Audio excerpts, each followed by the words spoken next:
Je suis Nicolas Bouzou, notamment je dirige le cabinet d'études et de conseil Asterès qui a réalisé pour Pierre et Vacances Center Park une étude sur les effets économiques du tourisme de proximité.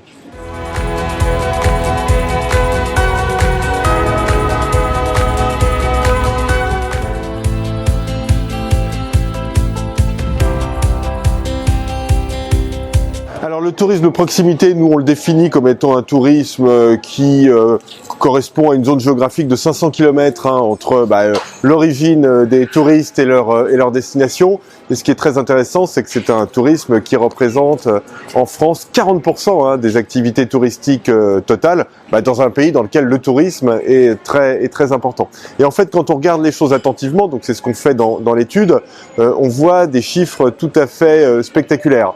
Le tourisme de proximité, c'est 65 milliards d'euros de dépenses en une année.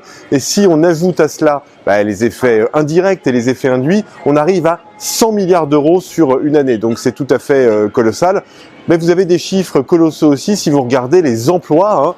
Le tourisme de proximité, les emplois directs, c'est à peu près 240 000 équivalents temps plein. Si vous ajoutez les emplois induits et les emplois indirects, vous arrivez à 760 000. Donc vous voyez que c'est tout à fait colossal et très important pour notre pays.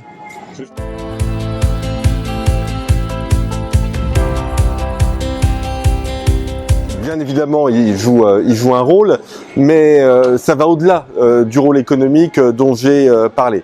Vous avez un rôle écologique qui est très important, parce que le tourisme de proximité, c'est 40%, je le disais, du tourisme global, mais c'est 1/5 des émissions carbone du tourisme global.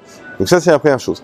La deuxième chose, et je pense notamment aux villages vacances comme celui-ci, c'est un tourisme qui génère de l'activité économique dispersée sur notre territoire.